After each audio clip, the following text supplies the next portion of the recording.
Alright, as many people know, in case you missed it, sale for class of 2025 is currently on sale right now. Just launched today. And I want to teach you exactly how to take advantage of these sale and these opportunities while you have the opportunity to save yourself a bit of money. I'm also going to walk through each of the ships that's actually available and just give you my 30-second opinion on whether or not they're actually worth it. So let's hop in.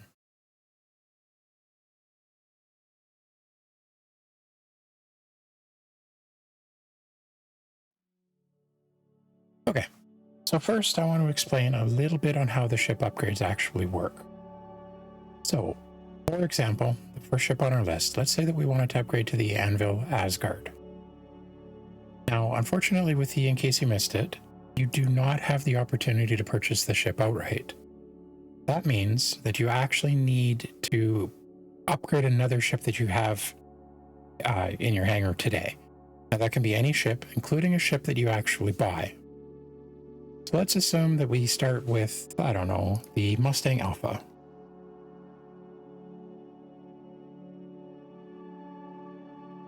This is one of the cheaper ships on the list that you can actually upgrade from.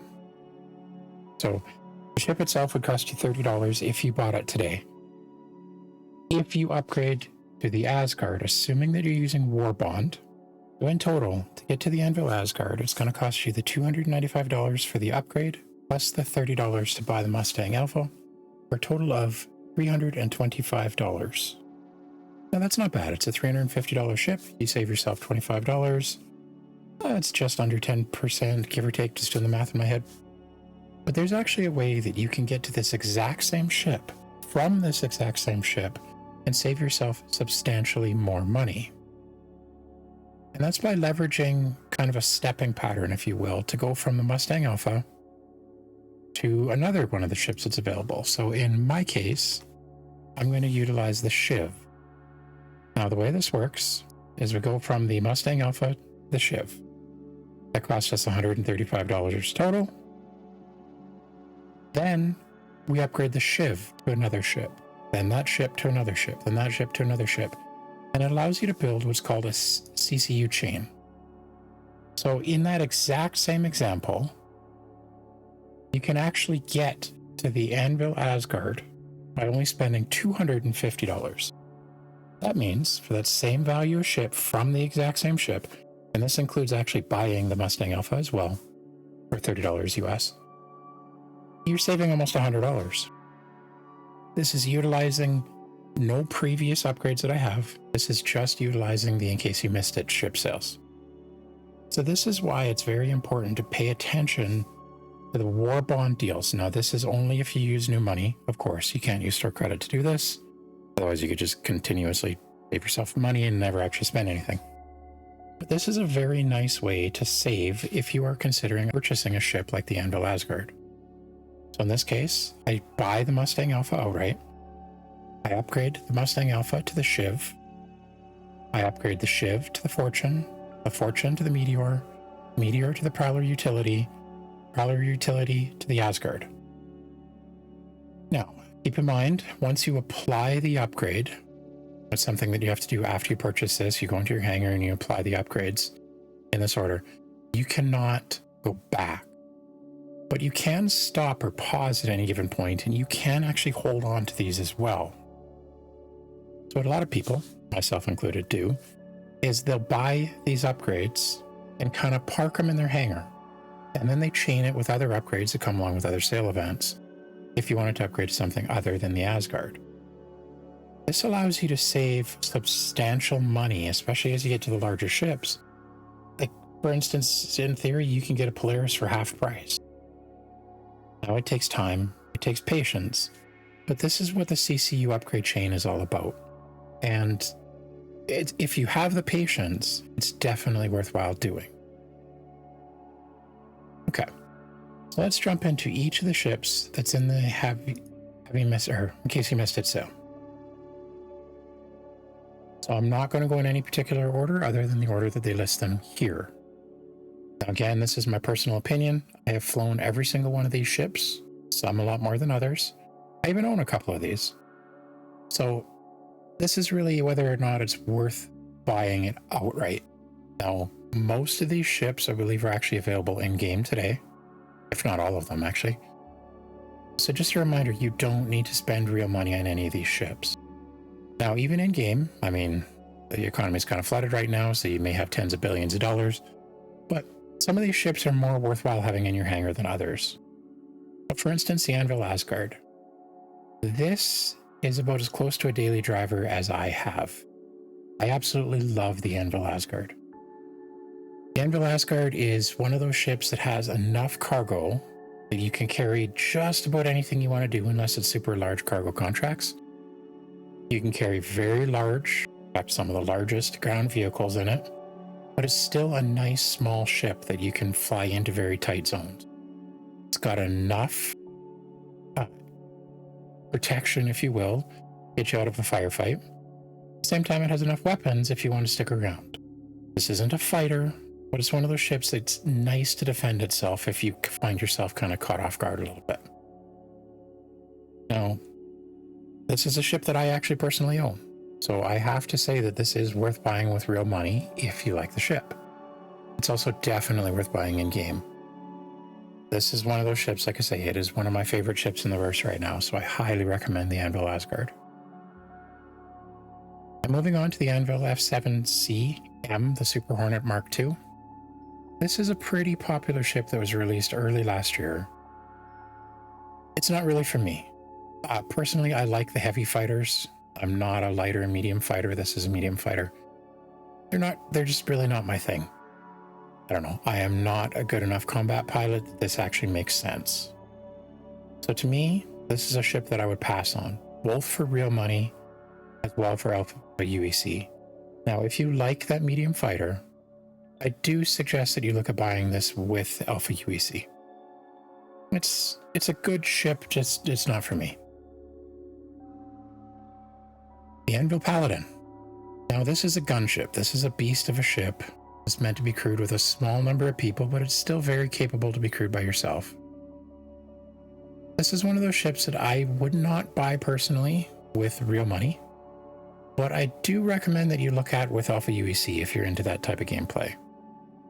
It's a very fun ship. It's a newer ship by Anvil. It's got a decent layout to it. Just all around, like, it's a good ship. It can't hold a lot of cargo. Can't really do much other than battle things, I guess. But if that's your thing, it's definitely worthwhile considering.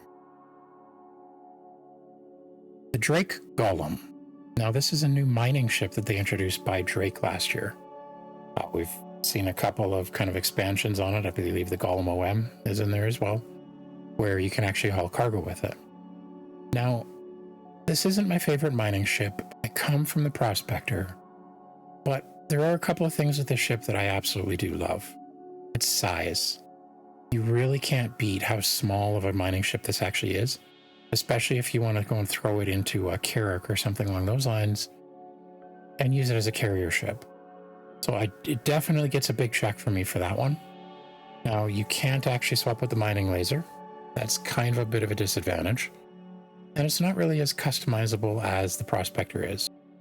That being said, it is highly recommended as a beginner starter ship to get into mining. And it is quite fun to fly around. Now, just be warned, really, you have the cockpit. There's no interior. This is really a bare bones ship, as you would expect from Drake. But it is a very capable mining ship that I do highly recommend, especially with the new mining events that are coming down the line in a couple of weeks here. So it's something to consider. Now, would I buy this for real money?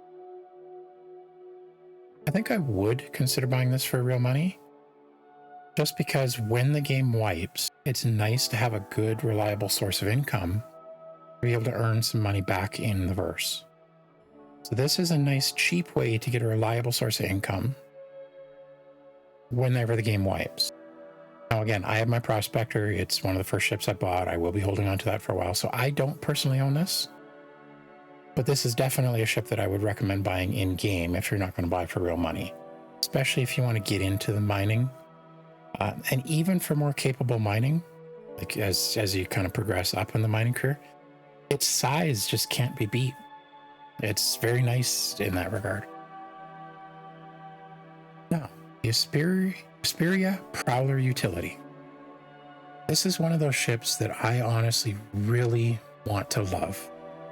It's kind of a stealth cargo hauler. I wish there was more gameplay to this. I wish I could sneak up on a hull C and grab some boxes and fly off before they even notice me. But you can't take them off of the hull C once they're actually on there. So really, it is limitedly useful, but it's a really fun ship to fly. Now, it doesn't hold the most cargo in the world. It might be one of those ships that you can only really fly with high value cargo to make it worthwhile. But again, it is a very fun ship to fly and one of my favorite alien ships to date. So it's one of those ships that I would recommend buying in-game. I don't really recommend trying to buy this for real money, but definitely worthwhile buying in-game, even just to play around with. Esperia Stinger. There's not a lot to be said about this ship. So this is, I believe it's actually classified as a heavy fighter, but it's not a very well-equipped heavy fighter. Not my favorite ship, but the thing is beautiful. I mean, there is something about the alien aesthetic, especially with the Esperia, that, I mean, I really love the way the ship looks. That's all I can say. I would consider buying it in game, but it's not really all that powerful, so just be warned. It's not that useful of a ship right now. Now, they balance things constantly, so, I mean, by the time you watch this, that could be a different equation, but there are definitely better heavy fighters out there that I would prefer. So again, I would not spend real money on this, but I would consider buying it in game if you've got something kicking around, you get the money kicking around in game and you want to give it a shot. I went to the Greycat MTC. This is a pretty interesting ship, but right now it's not all that useful. Well, I do own one of these, but I actually own it as an LTI token.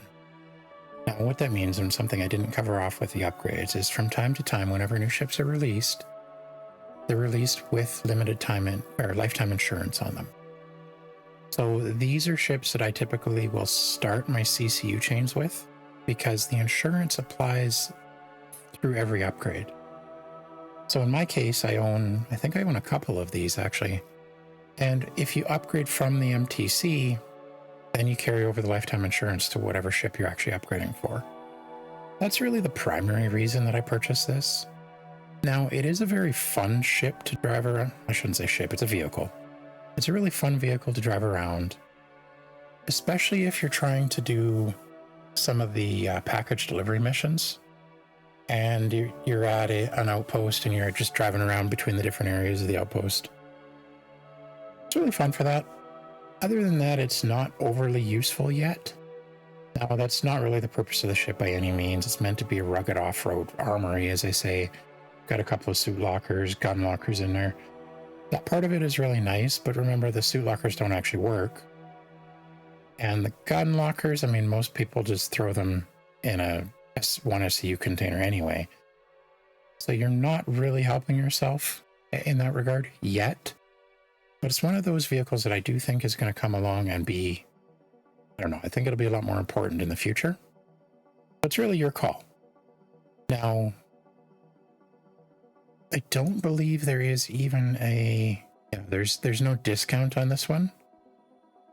So it's a hard vehicle to say that it's worth actually buying, especially if you're not going to save any money. I would just wait for the next time it's available for sale. But again, if you really like it, I would definitely get it. Now, I'm not sure offhand if this is actually available in-game yet. If it's available in-game and you want something new to play with on the ground, I would say it's worth it. But I wouldn't necessarily spend real money on it. Now, the Grey Market Shiv. Grey's Market is a new manufacturer to the verse. We've seen basically this one last year. And essentially the idea is that it's kind of cobbled together from a variety of different other manufacturers. Personally, not a fan. But I think personally I'm not a fan because the majority of the ship is based on the Cutlass Black that I actually don't really like. So I'm a little bit personally biased here. It sounds really good in game. I really couldn't get behind the Shiv. Definitely not my favorite. So unless it's just a CCU token for you, I don't really recommend purchasing this. But if you really like the Cutlass Black, you might actually like the Shiv. So it's really a personal thing at this point. Now, the L-21 Wolf. This is a Kruger ship.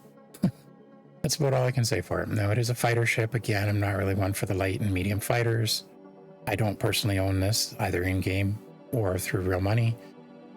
But if you like I believe this is a medium fighter. Sorry, it's a light fighter. If you like the light fighter, this might be a ship worth considering. Now, I would, again, probably recommend purchasing all your fighters, unless this is going to be your main fighter. But I would recommend purchasing all of your fighters in-game, not necessarily for real money, unless you were trying to get LTI on it or something like that. But really, fighters are cheap enough typically that I would just buy them in-game. So if you like the aesthetic, definitely personal choice, but if you like the aesthetic and you like the fighting realm of the game, I would recommend buying this in-game. I don't recommend spending real money on it. The Mirai Guardian MX. For some reason, I have never gotten really behind the Mirai Guardian series. These are very capable ships, and I know a lot of people who really like flying them as heavy fighters. So I would say it's one of those ships that I would recommend buying in-game. Again, there's not a lot of reason to spend real money on a fighter to me, because they're typically cheap enough in-game. You may as well just do it that way. Now, moving on to the MISC Fortune. MISC Fortune is kind of based on the MISC Prospector, for lack of better words, and it's a salvager vehicle. So it's roughly the exact same size as, I believe it's actually the exact same size. If not, it's really close. The Prospector, they look almost identical. It externally loads your salvage, which is a really nice touch. Personally, I actually really like this as a salvager. It really does compete with the Vulture to me. Now, it's got a lower capacity, but the thing that's nice about this versus some of the other, or the newest salvager out there by RSI, you still have a place to put components if you actually scavenge them off the ships. Now, with the new salvage missions that are coming out, that's actually going to be more and more important. So having the ability to take components off and throw them in a bit of a cargo bay, that's going to be very beneficial to you, and you're going to be able to open up a lot more of those missions. So to me, it would definitely be worthwhile buying in-game. And a lot like a mining ship, whether that be a Prospector or the Golem, I do recommend having some sort of industrial ship that you can use to kind of start out and actually make a little bit of money on whenever the wipes happen to come. So to me, the MISC Fortune might be a buy for real money if that's the way you want to go to kind of make the money initially. Now, salvage has been a little bit on the nerfed side recently. Just be aware of that. It used to be that you could get RMC and sell it and make a fortune very quickly. It's not the case anymore now that you actually need to refine it. That being said, this is a very profitable ship even through the refining. So I do think it's definitely worth it. Now, the Starlancer TAC. This is a tough one. This is a very capable ship. It's got a lot of options to it, right from a hangar, drop seats. I mean, anything you really want, this ship has. It is reasonably soloable, although it is much, much better with a crew. It's a tough ship. I mean, it's meant to go into some pretty tough places. Now, personally, I don't really like it. I find that it's too small of a ship to really be beneficial. And the hangar bay, for instance, doesn't fit any decent sized ship in it. And the only thing you can really fit in there is a Fury. Well, what's the point in having a Fury in a very heavy fighter in this case? To me, I don't really see a point in it, so it becomes really wasted space. I mean, I might use it for cargo, maybe, but there's better equipped cargo ships out there for me. Now, I think a lot of the problem is that I'm comparing it to a Polaris, because I do actually fly a Polaris all the time. And the Polaris is just better equipped. Being bigger, it's got bigger things, bigger storage. So to me, I am really not a fan of the MISC Starlancer TAC. However, I know a lot of people in my org, I know a lot of people on Reddit, and just generally a lot of people in the community really like the Starlancer TAC. So I'm going to say that it's probably one of those ships that if it's your thing, if you like the mailbox slot kind of opening in the windshield, it's definitely worthwhile considering. Now, if MISC isn't your thing, don't be too heartbroken on it. And I'm talking for real money. Now, keep in mind that multi-crew ships, especially with engineering, are going to be not really so solo capable, especially in combat. So if you are a solo player that doesn't have a lot of friends or an org to help play with you, you might want to reconsider spending real money on this. Now, would I buy it in game? That's a really tough one. I think that I would buy the cargo variant of the Starlancer personally in game, and I did. So I would say I wouldn't personally buy it in game, but again, I know how popular this is, so I'm going to say it probably is worth spending both real money and in-game credits on it. Just is what it is. But again, it's a really personal choice. I mean, the MISC series of ships, you have to love them. You really have to love them. Now, the RSI Apollo, Medevac, and Triage. I'm going to review both of these together, kind of calling out a little bit of the differences as we go. They're very similar ships. Both of them have modular medical bays in there, so you can put in multiple tier 3, multiple tier 2, or I believe it's a single tier 1 medbed on each side. So I mean, you still get multiple if you wanted to put both tier 1s in there in both ships. Now the main difference is the armament on them. One of them I believe has more missiles than the other one, but other than that, they're actually very, very similar. So to me, I want to love the RSI Apollo. I mean, it is a beautiful ship. Both the Medevac and the Triage. I mean, the insides of them are very well done. I really like how easy it is to get in and out of the cockpit. I mean, in theory, these are great ships. Except I don't really see a point in them in game today. I think that they were kind of released and designed and really dreamt up in a time when medical gameplay was substantially different than it is today. I just don't see a reason to have 6 medbeds in a ship this size. Now, I know everybody comes back at me and says, well, what about for org medplay gameplay?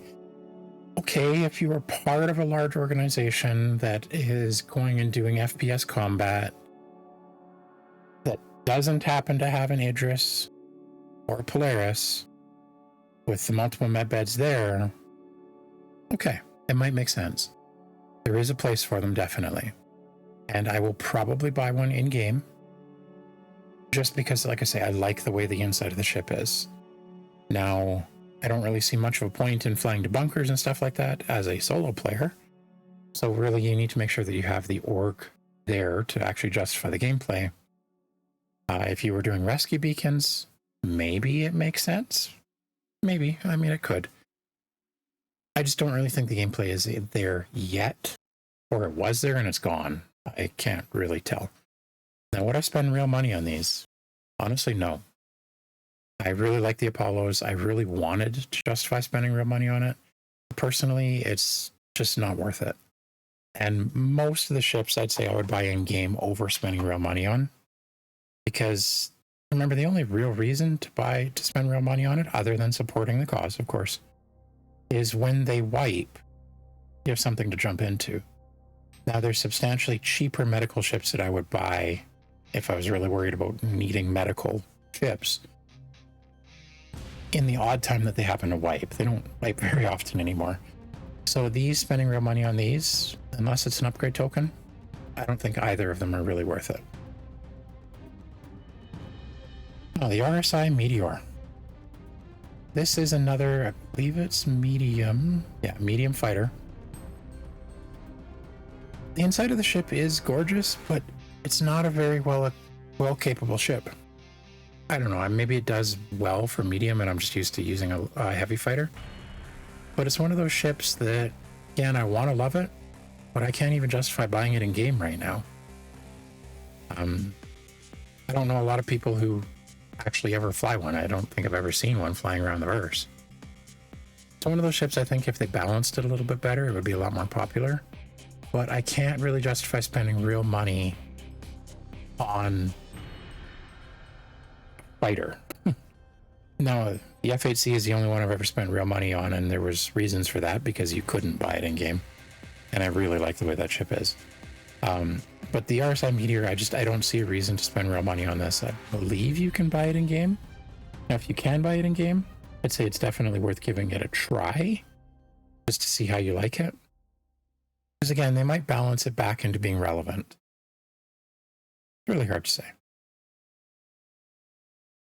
So what's your thoughts on the ships in case you missed it? So let me know in the comments down below.